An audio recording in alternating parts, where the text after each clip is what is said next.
Ann Elizabeth Fowler. Hodges holds a unique place in history as the only known person to be directly struck by a meteorite and survive. On November 30th, 1954, in Sylacauga, Alabama, Hodges was napping on her couch when a 9-pound meteorite crashed through the roof of her home. The rock struck her hip after bouncing off a radio, leaving her with a massive bruise but no life-threatening injuries. The event stunned the world.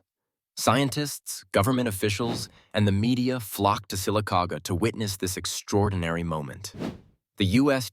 Air Force even took possession of the meteorite temporarily, as authorities debated whether it should belong to Hodges, her landlord, or the government. Hodges and her husband, Eugene, fought to keep the meteorite, believing it was a once-in-a-lifetime possession.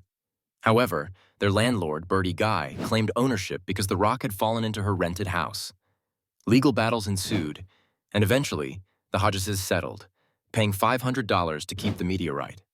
By the time they secured ownership, public interest had faded, and they struggled to sell it for a profit. Frustrated and exhausted, Ann Hodges donated the meteorite to the Alabama Museum of Natural History, where it remains on display today. The incident took an emotional toll on Hodges.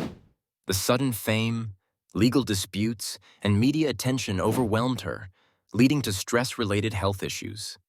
She and Eugene eventually divorced, and she spent her later years in relative obscurity before passing away in 1972 at the age of 52. Despite the hardships, Ann Hodges' experience remains one of the most extraordinary in history. The odds of a person being directly hit by a meteorite are astronomically low, making her story a 1 in a billion event. Her legacy is a reminder of the unpredictable power of nature, and how, sometimes, the universe quite literally comes crashing into our lives.